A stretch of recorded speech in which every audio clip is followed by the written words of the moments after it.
Hi, I'm Mayor Tim Balderman, and I'd like to welcome you to this edition of Community Business Spotlight. Joining me today is Ray Staywick, a partner with Laraway Lanes. Ray, thanks for being here, buddy. Thank you, Tim. Yeah, and full disclosure, Ray is one of the first people I worked with, probably the first person I worked with when I was elected to the village board as a trustee back in 2001.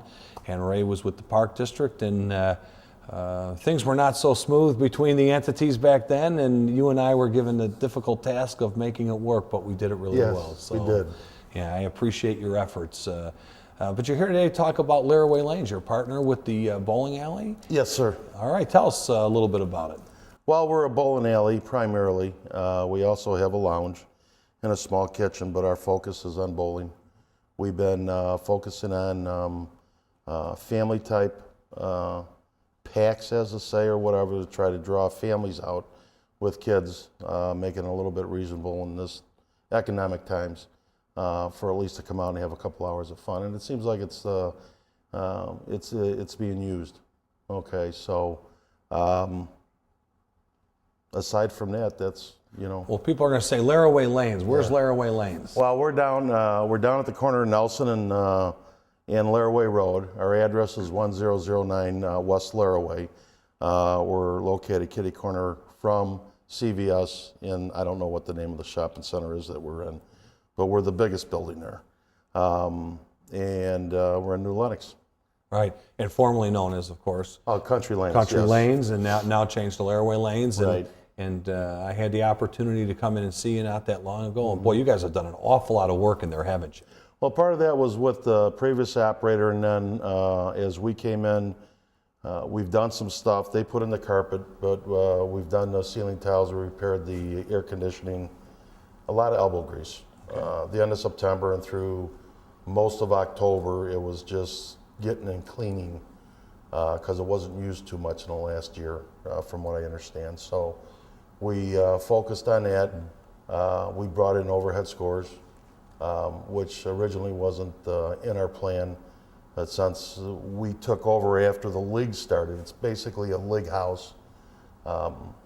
We needed to help attract open bowling. Mm-hmm. And we thought that the overhead, the investment for the overhead would be well worth it. And I think that has helped us a lot with bringing in open bowling. We're very busy on Fridays and Saturday nights. That's great. And such, and then on Sundays we have good Sundays and not so good Sundays. So more and more people are coming out as the weather has gotten colder. Sure. We're like the opposite of a golf course. No one's golfing right now. Right. People are bowling. And I am talking with Bob out at the golf course about maybe next summer having a golf and bowling tournament.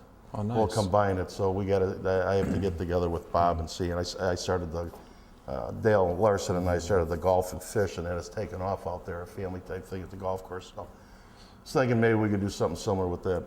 Absolutely. Now, you have a great deal of experience with recreation, being on the Park District Mm-hmm. for so many years. Mm-hmm. To me, you're a natural to be involved in this bowling lane and in the business there. It's all about kids. It's Right. about recreation. Right. Of course, the leagues are wonderful and they're necessary. Mm-hmm. But what a great opportunity for families for a reasonable price to have some entertainment. Right, and that's what we're focused on, that to try to continue bringing that. We have not decided about entertainment in the lounge. We know that we are going to have entertainment in the lounge, maybe karaoke or some small groups, but that isn't the priority. The priority is for the families and getting them in our New Year's Eve parties that we had. We had two, and they were impromptu because we found out only like a week or 2 weeks before New Year's Eve that that's what Country Lanes used to do. And we put together one for at 5:30 and one for at 8:30. Mm-hmm. And it was up to 6 people to bowl for 2 hours. We put in party favors. We supplied a Papa Joe's 18-inch pizza with 1 topping, 2 pitchers of pop. And both of them filled up in no time. Oh, great. And both of them were just very successful. We didn't know, with having to clean up and get ready in between the two and such, everything worked out good, and we were able to get open bowlers who were waiting after the 8:30 party Okay, we were able to get them started on the lanes by 11 o'clock, because the other one, 10:30. We had about 6 or 8 people came up to me and wanted to know if they could do reservations for next year. Wow. So it was marketed as a pure family type thing, and that's how it turned out. Bunch of kids having fun. No one got out of control or anything. The kids had a good time. We had a countdown at the end of each party for Happy New Year's. Everybody blew their horns and stuff like that. So it was a very good time. Okay, and we saw with that I think reaching out for more of the family, and it does come down to the kids. And it's one of the other things that we're trying to do with our junior program is to get that back to where it was when my kids were little. The junior programs were taking up almost 20 lanes on Saturday. We take up, I think, around 10 or 12 lanes. So we've instituted some stuff in conjunction with the other leagues where they have things such as Break the Bank, where is a collection of things, of money, that if you get a certain number of strikes in all 3 of your games, you'll break the bank, which 10% of the current amount in it goes to the scholarship fund for the juniors. Wow. So we're trying to help them in that way and other ways.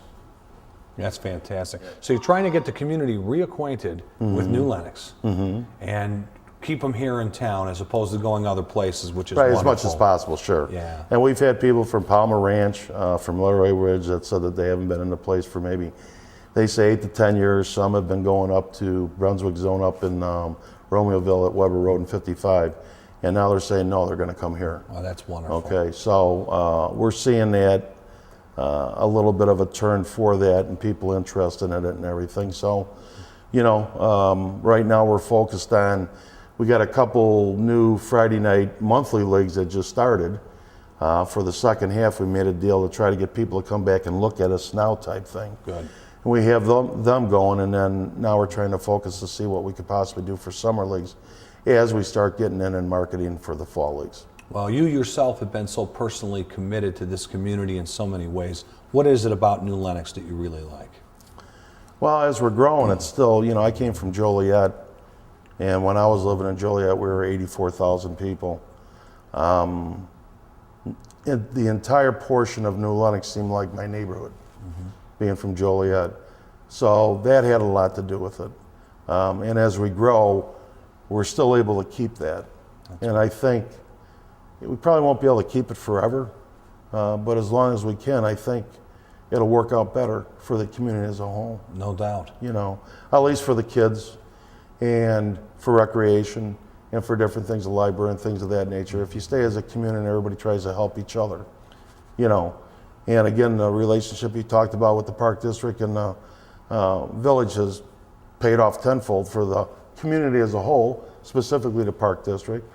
Right. They get to share a similar relationship with the school districts that have been very good. So you get all these government bodies working together, okay, I feel you can get a better bang for your buck. No doubt about it. Well, I want to thank you and your partners for taking over here at Laraway Lanes and getting things up in shape and having a nice place for our people to come and entertain themselves for a reasonable price.